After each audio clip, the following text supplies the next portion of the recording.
واسه منها جلال خدا را بیان میکنم و فلک از عمل دستش خبر میدهد.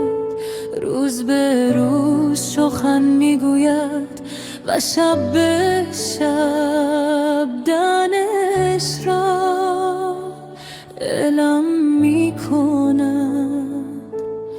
سخنیست و کلام نیو آواز آنها نتوان شنید. صدای آنها در تمام جهان پخش شده. شدمات خوان تا به انتهای جهان رفته است.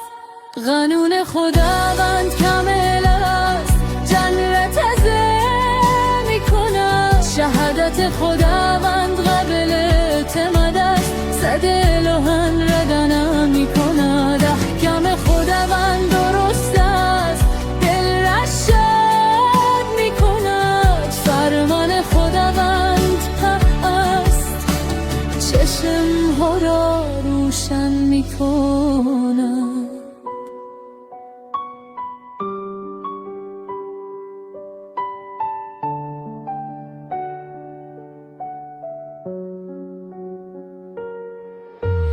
ترس از خداوند پاک است و تابت باقی میماند. قوانین خداوند خالص و کامل قابلانه است. آن از طلا خشن‌ترم از طلای ناب و از عسل شیرین ترند از شهد عسل. بنده تو زنها پن میگیرد و در نگه داشتن آنها پاداش بزرگ است. کیست که خطایای خود را دریابد؟